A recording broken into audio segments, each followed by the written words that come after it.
Bonjour, je reçois toujours autant d'emails, suite surtout aux interviews que j'ai données sur différentes chaînes YouTube.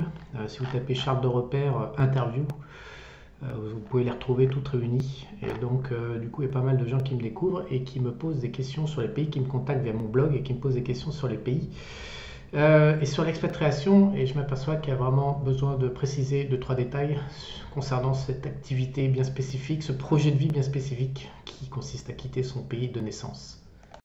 Alors, le premier point important à comprendre, que beaucoup de gens ne comprennent pas, je pense même, c'est un peu contre-intuitif, mais c'est complètement logique économiquement, c'est que si vous souhaitez conserver votre niveau de vie, il faut comprendre une chose, c'est qu'en France, on fait partie des pays les plus développés économiquement. On a un pouvoir d'achat et un mode de vie que probablement 6 milliards, si ce n'est pas 7 milliards de gens sur Terre n'ont pas. Même le mec moyen en France, il ne se rend pas compte par rapport au reste du monde. Et donc, si on veut conserver un mode de vie dans la tranche aisée du mode de vie français, souvent, on peut voir sur Internet des études qui laissent penser ou laissent conclure ou même vendent carrément la saucisse qu'en s'expatriant dans un pays moins développé économiquement, on va pouvoir réduire les factures de la vie au quotidien. Ma propre expérience est complètement faux, c'est plutôt l'inverse.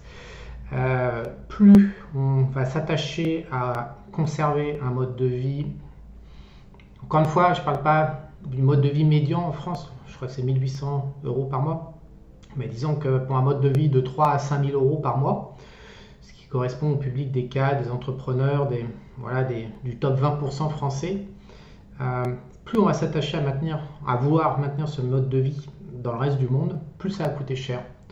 Alors pourquoi? Tout simplement parce que c'est une question de volume. Si vous expatriez dans un pays émergent, il y a beaucoup moins de gens qui ont ces besoins de standard de vie au quotidien. Donc du coup, les prix sont plus élevés tout simplement parce que la rareté de l'offre, la rareté du volume en vente va faire que les prix à la vente finaux sur les différents pays, je pense aux pays émergents par exemple, vous avez tout un tas de pays mais comme la Thaïlande, le Portugal, même la Grèce, vous avez tout un tas de pays quand même qui sont... alors je suis en train de me réaliser ce que je suis en train de vous dire, mais le Portugal et l'Europe, pays émergents, ça ne va pas le faire comme exemple. Vous pouvez prendre toute l'Amérique latine, vous pouvez prendre grosso modo l'intégralité des pays d'Asie, si on enlève Singapour, le Japon, la Corée. Et tous ces pays-là, on vous vend, on vous dit, pour 1000 dollars par mois, 2000 dollars par mois, vous pouvez obtenir un niveau de vie phénoménal.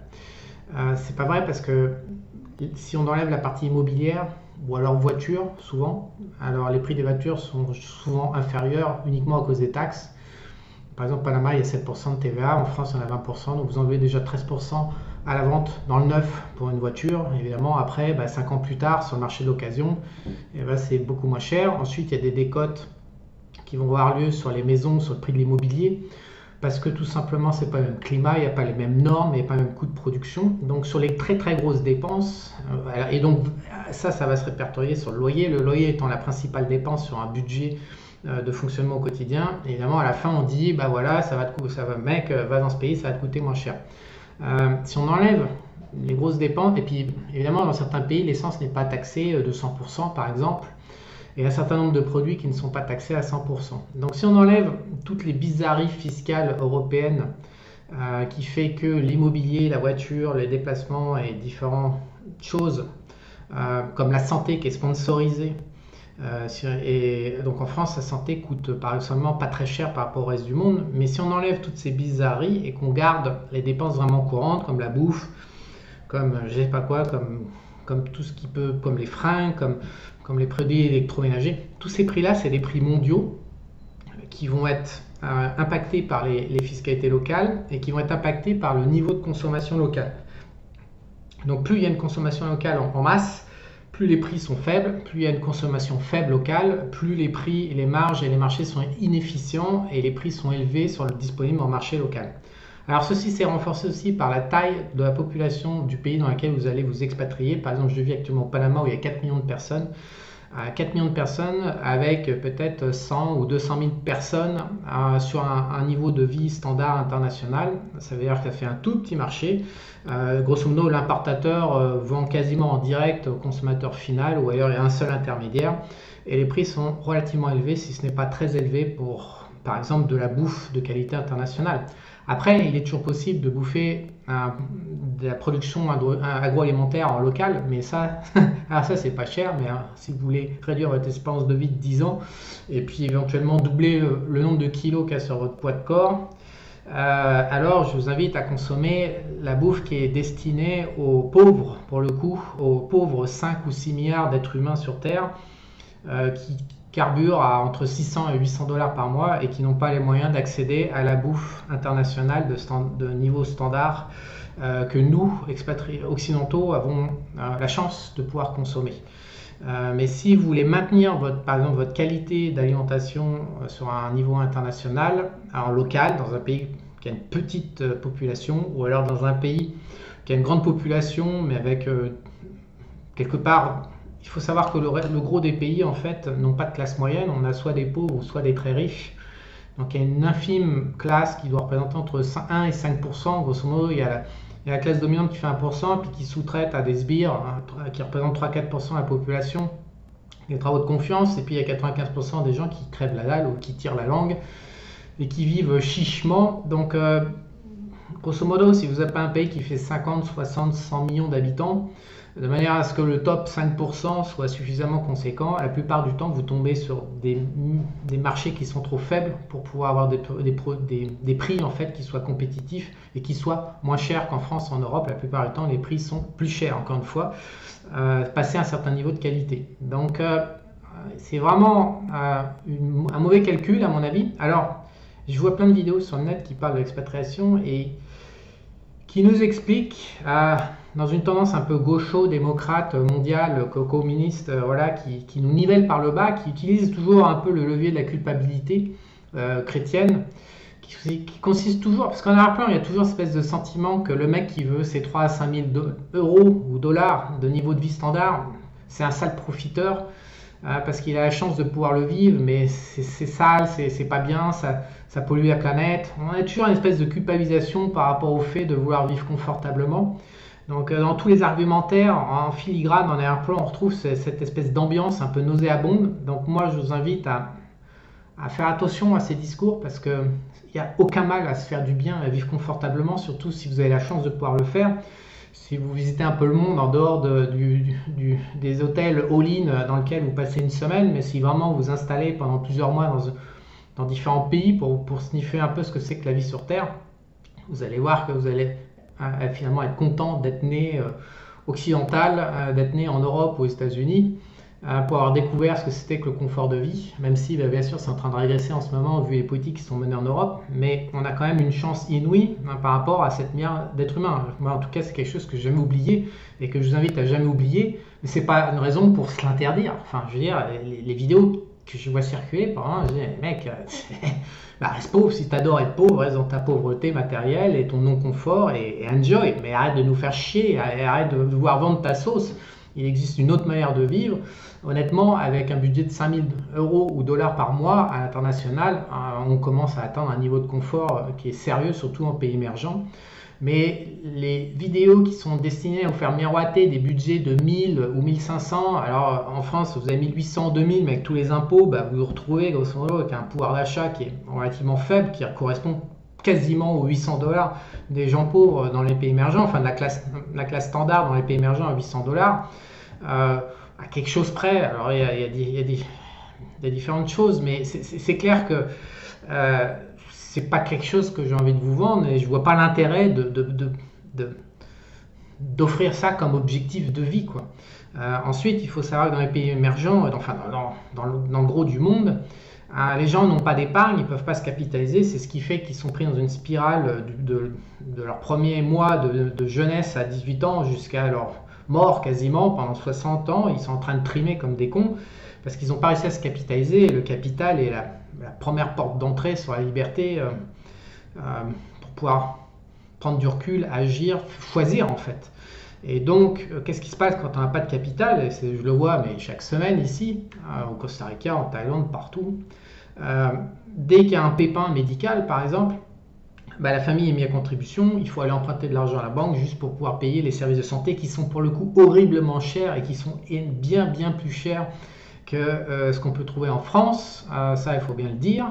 Alors après, on me parle, oui, que la qualité est plus là, blablabla, ça c'est les autres débats. En attendant, quand on est malade dans une grande partie du monde, même aux États-Unis, les factures sont complètement hallucinantes et ont le pouvoir de ruiner n'importe quelle famille. Et comme inévitablement, il y a des problèmes de santé qui arrivent, tôt ou tard dans une famille, inévitablement, le gros des familles vont se retrouver dans la merde financière au niveau des équilibres financiers, juste à cause de ce problème de santé qui tôt ou tard va arriver. Après, il y a le problème de retraite.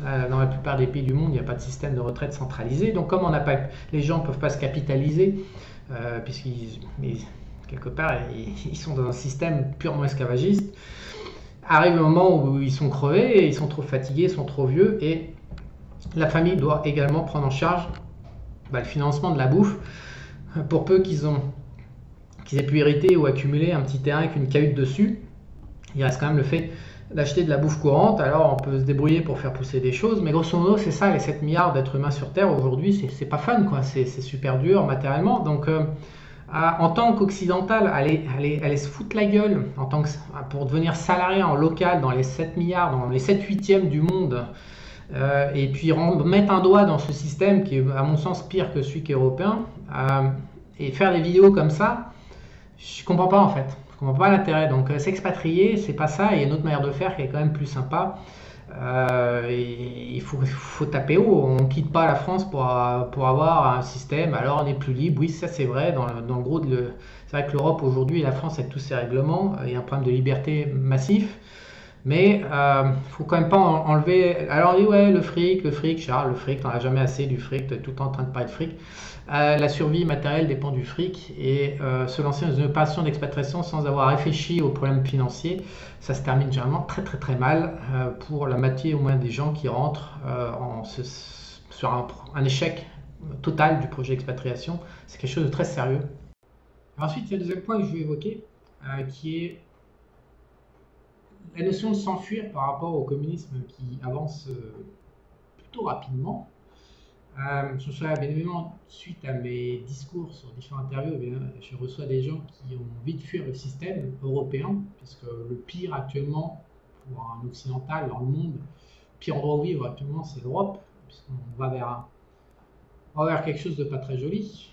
Ça, je pense que tous ceux qui sont un petit peu éveillés le sniffent bien.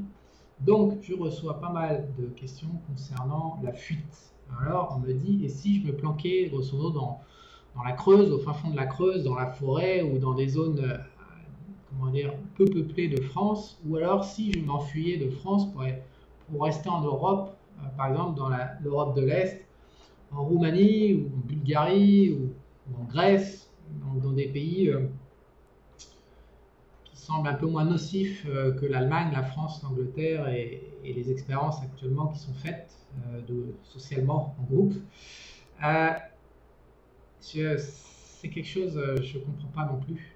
Aujourd'hui, en fait, Andrew Tate l'a vu, il a fait des centaines de vidéos pour finalement se faire cartonner en Roumanie. Il a expliqué pendant je ne sais pas combien de temps que les États-Unis c'est de la merde, qu'il est parti en Angleterre et puis qu'après il s'est rendu compte qu'en Angleterre c'est de la merde. Donc il a fini en Roumanie parce que Roumanie c'était super. Au final, il est en tôle, ils l'ont chopé. Il n'y a pas de liberté en fait. D'abord, comment dire? Soyez dans le fin fond de la Creuse, en Bulgarie, en Roumanie, en Grèce, ou même à Panama, ou n'importe où dans le monde, je pense qu'aujourd'hui, on a vu les oligarches russes se faire piquer leurs yachts aux quatre coins du monde.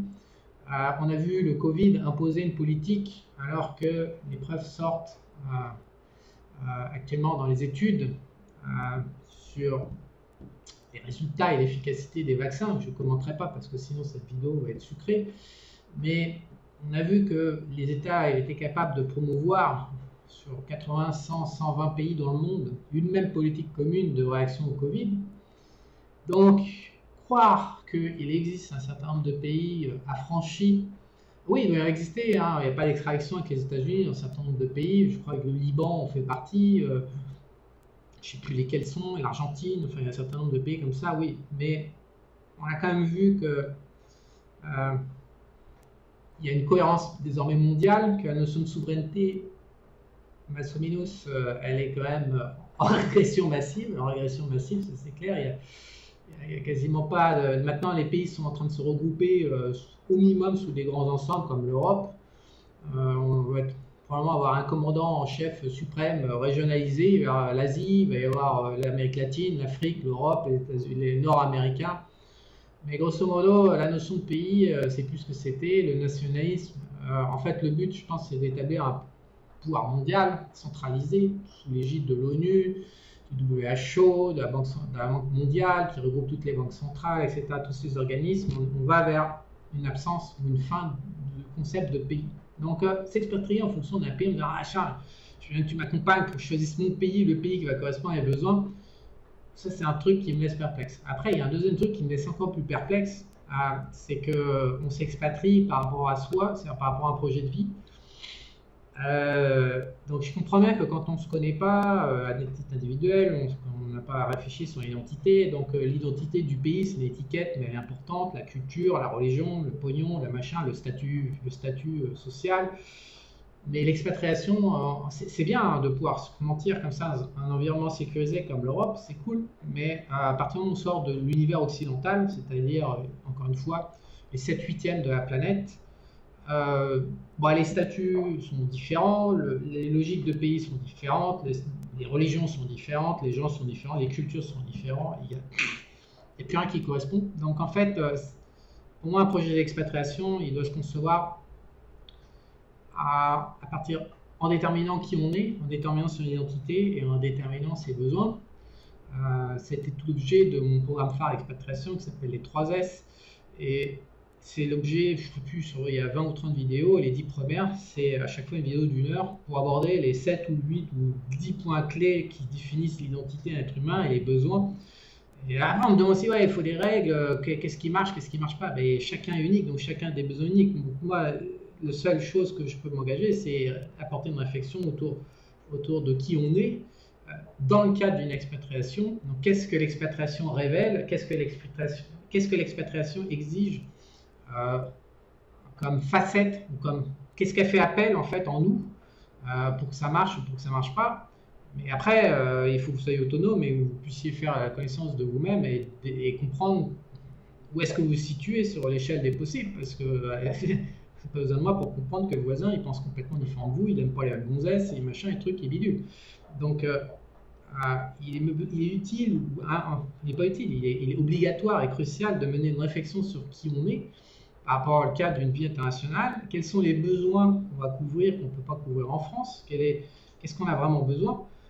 Et ensuite, est-ce qu'un pays va répondre à ça? Je ne comprends pas en fait comment une étiquette pays comme ça, qui est un espèce d'ensemble de règles juridiques et fiscales, va pouvoir répondre à qui vous êtes et qu'est-ce qui va faire que votre vie va s'améliorer si vous expatriez. J'ai toujours pas compris en fait. J'ai lancé le programme Les 3S en 2019, on est en 2023, mais j'ai toujours pas compris pourquoi les gens faisaient un lien entre leurs besoins et le fait qu'un gouvernement, parce que, alors je sais pas, ah non, mais ce gouvernement il a agi comme ça pendant le Covid, donc non, je vais pas m'expatrier là-bas. Non, ça n'a aucun rapport. À un moment ou à un autre, il faut trouver un lieu de vie situé dans un pays dont on n'a rien à branler, prendre une carte de résidence et puis faire sa vie là-bas pour couvrir ses besoins et être bien. C'est la personne qui est au centre du projet d'expatriation, c'est pas des concepts, c'est pas des étiquettes, c'est pas une... Alors, ça peut être...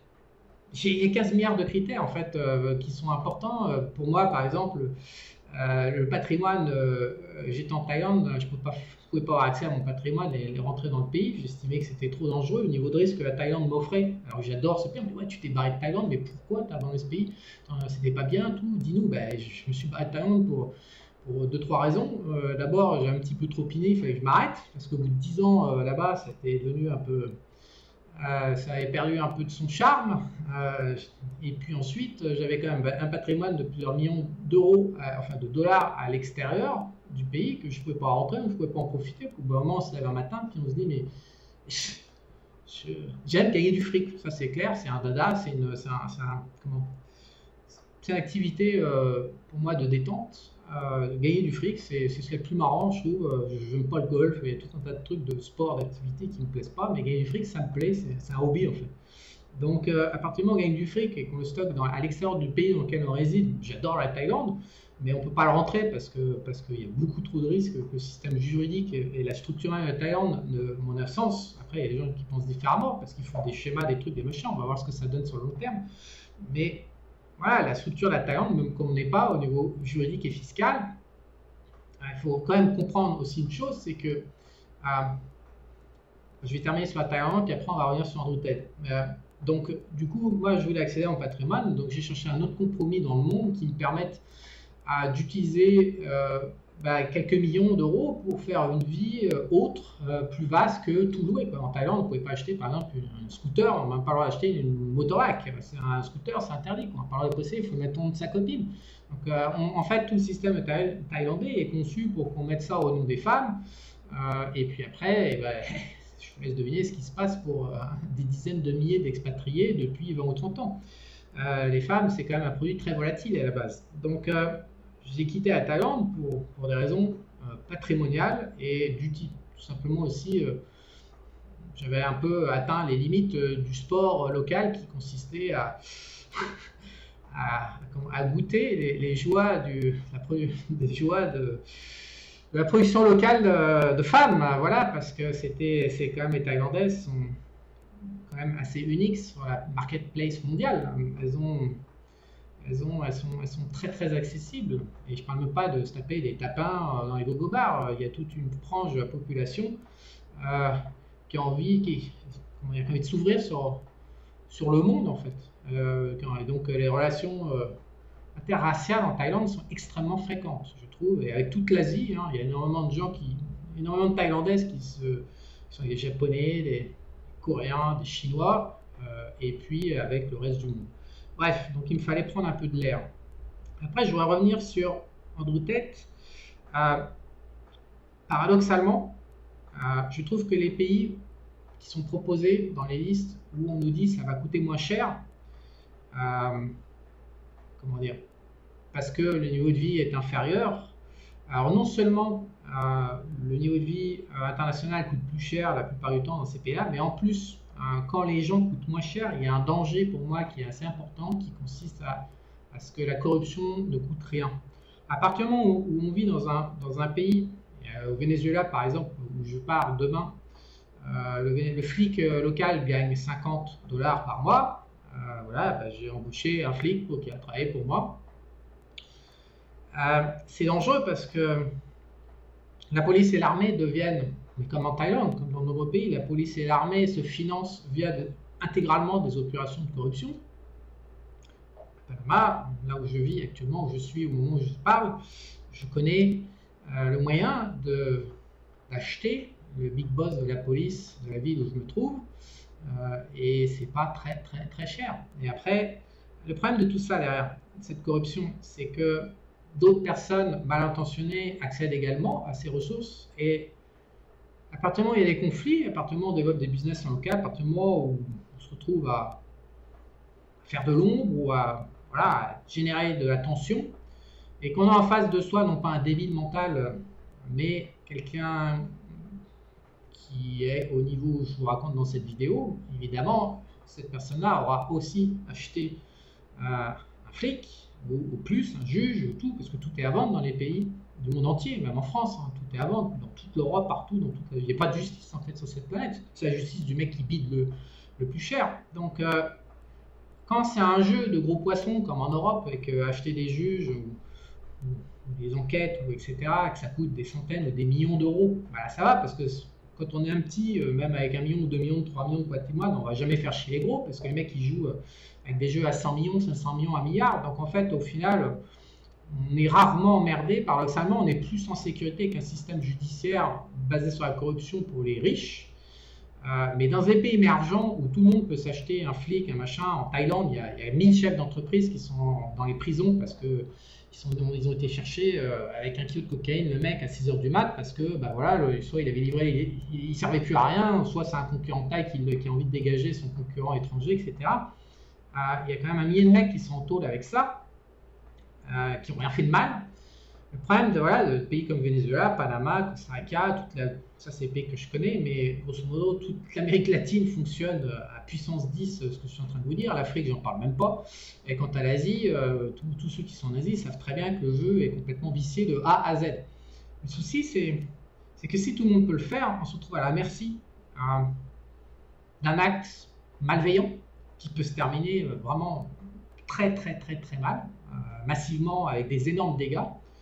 Et donc, je trouve, après 15 ans d'expatriation, que la corruption, c'est bien, mais il vaut mieux ne pas avoir d'activité en local dans les pays, parce qu'on s'expose. J'ai reçu, sur 10 ans, au moins une bonne centaine d'emails de vos emails, de personnes qui se sont retrouvées confrontées à ça, et qui ont tout perdu. Leur business, leur hôtel, tout ce qu'ils avaient fait, ils se font chourer en fait, via des opérations de corruption. Donc, les pays les moins chers sont par exemple pour moi les plus dangereux sur un plan de la structure et du juridique et de la corruption. Donc, c'est un argument qui est rarement mis sur la table parce que les vidéos sont faites pour du clic à pute, quoi, grosso modo, avec des titres à la con pour vendre des pubs 6 centimes ou 5 centimes du 1000, ou je sais pas comment ça se paye par YouTube, mais normalement, ouais, ça se balade entre 3 et 5 centimes du 1000, donc ils font des contenus,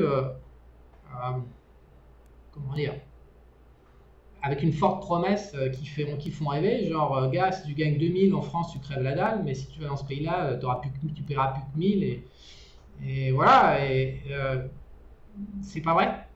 C'est pas vrai. C'est vrai si vous conservez une activité internationale.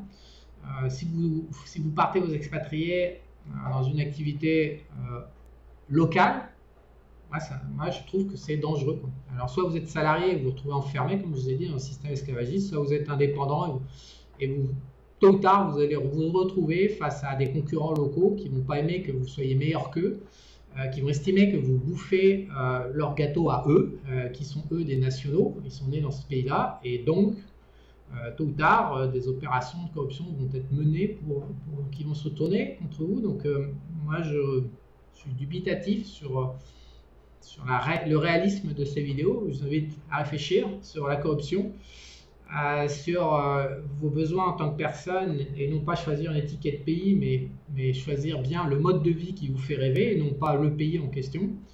En fait, on pourrait dire que le Venezuela, par exemple, dans mon cas, Venezuela en France est considéré comme une horreur absolue, le diable sur terre. Oui, peut-être probablement que dans de nombreuses parties au Venezuela, c'est une grosse merdasse. Là où je suis, pour l'instant, c'est juste une rigolade. De dire qu'au contraire, la vie est quasiment plus confortable qu'à Panama. Le lifestyle offert par la vie que je choisis est plus confortable. Maintenant, j'ai besoin de ce lifestyle-là. Il y en a qui ne vont pas aimer le lifestyle que moi je me suis choisi, encore une fois. Mais alors que le pays, l'étiquette Venezuela, c'est complètement pourrave dans la tête de, allez, combien, 80% des Français.